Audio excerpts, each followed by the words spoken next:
ओम नमो नारायणा. नमस्कार मित्रांनो, only Marathi YouTube चॅनलवर आपल्या सर्वांचं हार्दिक स्वागत. मित्रांनो, आपल्या प्रत्येकाच्या मनात काही ना काही इच्छा ही नक्की असते आणि ही इच्छा पूर्ण करण्यासाठी आपण अहोरात्र परिश्रमसुद्धा करतो. ही इच्छा पूर्ण करण्यासाठी हे जे ब्रह्मांड आहे, हे ब्रह्मांड आपल्याला मदत करू शकतं. कशा प्रकारे, हेच आज आपण पाहणार आहोत. आपल्या प्रत्येकाच्या किचनमध्ये, स्वयंपाकघरामध्ये तमालपत्र नक्की असतात. या तमालपत्रांना तेजपत्ता असंही म्हणतात. तुम्हाला समोर चित्रामध्ये हा तेजपत्ता दिसत असेल. तर या तेजपत्त्याच्या मदतीने आपण आपल्या मनातील इच्छांची पूर्तता कशा प्रकारे करू शकतो, हे आज आपण या व्हिडिओमध्ये पाहणार आहोत. मित्रांनो, या तेजपत्त्याचं तंत्रशास्त्रामध्ये खूप मोठं महत्त्व सांगितलेलं आहे.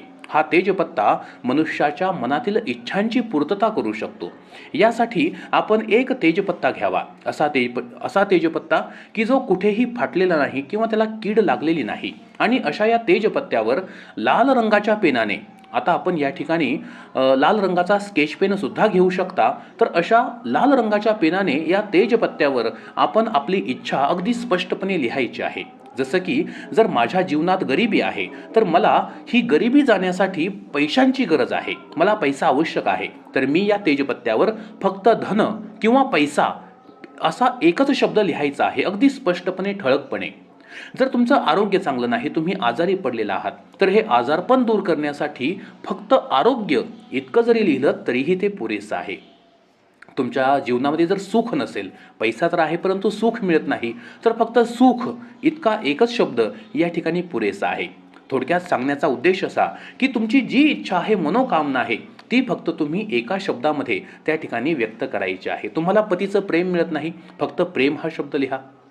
तुम्हाला जी गोष्ट हवी आहे ती फक्त एका शब्दात आपण या ठिकाणी व्यक्त करायची आहे. आणि त्यानंतर हा तेजपत्ता आपण आपल्या उजव्या हातात, तळ हातावरती ठेवायचा आहे आणि डावा हात त्या तेजपत्त्यावर धरायचा आहे. थोडक्यात या दोन्ही हातांच्या मध्ये आपण हा तेजपत्ता व्यवस्थित धरायचा आहे आणि परमेश्वराला प्रार्थना करायची आहे की हे परमेश्वरा, हे ईश्वरा, माझी ही जी इच्छा मी या ठिकाणी लिहिलेली आहे, ही तुला पूर्ण करायचीच आहे.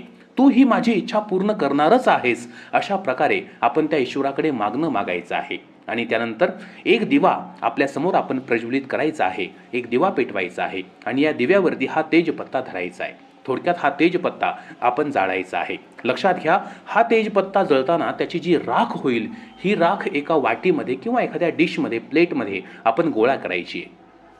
अशी ही गोळा झालेली राख आपण आपल्या घराच्या बाहेर जाऊन, आता घराच्या बाहेर तुम्ही तुमच्या घराच्या छतावर सुद्धा जाऊ शकता किंवा तुमच्या दारासमोर उभं राहून, तुमच्या अंगणात उभं राहून तुम्ही ही प्लेट आपल्या तोंडासमोर धरून त्या राखेवर फुंकर मारायची आहे. एक दोन तीन वेळा ही फुंकर मारल्यानंतर ही संपूर्ण राख हवेमध्ये मिसळून जाईल, हवेमध्ये विरेल आणि संपूर्ण ब्रह्मांडामध्ये जे देवदूत आहेत, या देवदूतांपर्यंत तुमचा संदेश पोहोचतो आणि हे संपूर्ण ब्रह्मांड, हे देवदूत तुमची इच्छा पूर्ण करण्यासाठी प्रयत्न करू लागतात. तुमची इच्छा लगोलग पूर्ण होऊ लागते. तुमचं घराचं स्वप्न आहे, तर तुम्ही फक्त घर असं सुद्धा त्या तेजपत्त्यावर लिहू शकता. मित्रांनो, सोबतच अनेकदा असं होतं की आपल्या घरातच अशा काही समस्या असतात, अशा काही नकारात्मक ऊर्जा असतात की ज्यामुळे आपली प्रगती होत नाही. ज्या गोष्टी आपल्याला हव्याशा वाटतात, त्या गोष्टी या नकारात्मक ऊर्जेमुळे आपल्याला मिळत नाहीत. अशा वेळी घरातील ही नकारात्मकता दूर करणं फार महत्त्वाचं असतं. ही निगेटिव्ह एनर्जी नष्ट करण्यासाठी सुद्धा हा तेजपत्ता आपली मदत करू शकतो.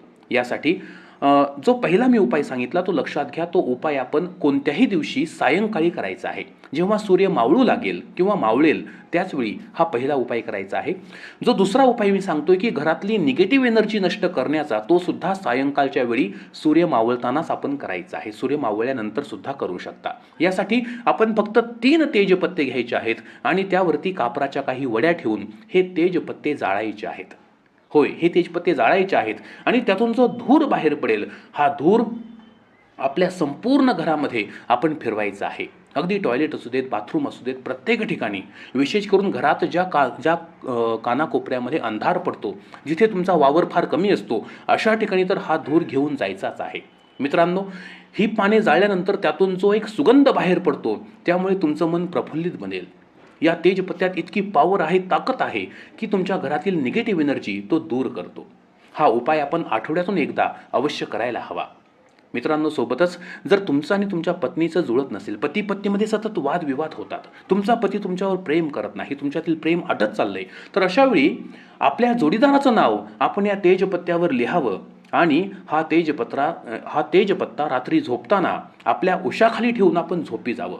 संपूर्ण आठवडाभर हा तेजपत्ता त्याच उशाखाली, त्याच उशीखाली, त्याच ठिकाणी आपण ठेवून द्या आणि एका आठवड्याने तो तेजपत्ता बदला. जो जुना आहे तेजपत्ता तो एकतर वाहत्या पाण्यामध्ये आपण प्रवाहित करा किंवा हा तेजपत्ता कोणत्याही झाडाखाली आपण टाकू शकता आणि नव्याने लाल रंगाच्या पेनाने आपल्या जोडीदाराचं नाव लिहून पुन्हा नवीन तेजपत्ता आपल्या उशाखाली ठेवून आपण झोपी जायचं आहे. फक्त 1 आठवडा जर आपण हा उपाय केला तरीही तुम्हाला दिसून येईल की पती पत्नीतील प्रेम वृद्धिंगत होत आहे, त्यांच्यातील वादविवाद, भांडणे ही संपुष्टात आलेली आहेत. तर मित्रांनो, अशा प्रकारचे तेजपत्त्याचे हे जबरदस्त पॉवरफुल अशा प्रकारचे उपाय 100% इफेक्टिव्ह आहेत. होय, ही इफेक्टिव्ह रेमेडी आहे, आपण नक्की करून पहा. आपल्या सर्वांच्या जीवनात भगवान श्रीहरी श्री विष्णूंच्या कृपेने आनंद, उत्साह, सुख, साधन, संपत्ती सर्व गोष्टी प्राप्त हो, याच भगवान श्रीहरी श्री विष्णूंच्या चरणी प्रार्थना. मित्रांनो, व्हिडिओ आवडला असेल, व्हिडिओला लाईक नक्की करा. कॉमेंटमध्ये आपल्या आवडत्या देवी देवतेचं नाव लिहा किंवा आपण ओम सुद्धा लिहू शकता. आणि आपल्या ओनली मराठी यूट्यूब चॅनलला जर आपण अजूनही सबस्क्राईब केले नसेल तर विनंती आहे, कृपया सबस्क्राईब करून शेजारचं बेल आयकॉन अवश्य दाबा. धन्यवाद. ओम नमो नारायणा.